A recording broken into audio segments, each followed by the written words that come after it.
Насладиться искусством театра и погрузиться в мир театральной постановки. В Амгинском районе в рамках акции «Белая трость» прошла закрытая премьера тифлоспектакля.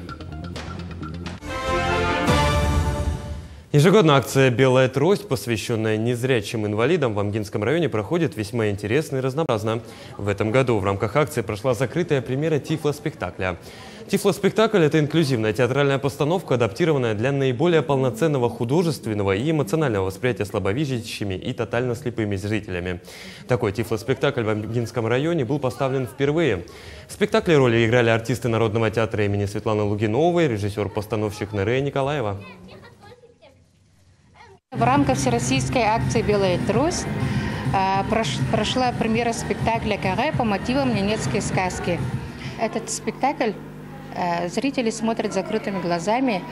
Они не смотрят, они просто ощущают и представляют, воображают, что происходит на сцене. Наш спектакль очень всем понравился. Но сегодня как бы закрытый показ. И на следующей неделе мы, наверное, будем показывать для населения Амги.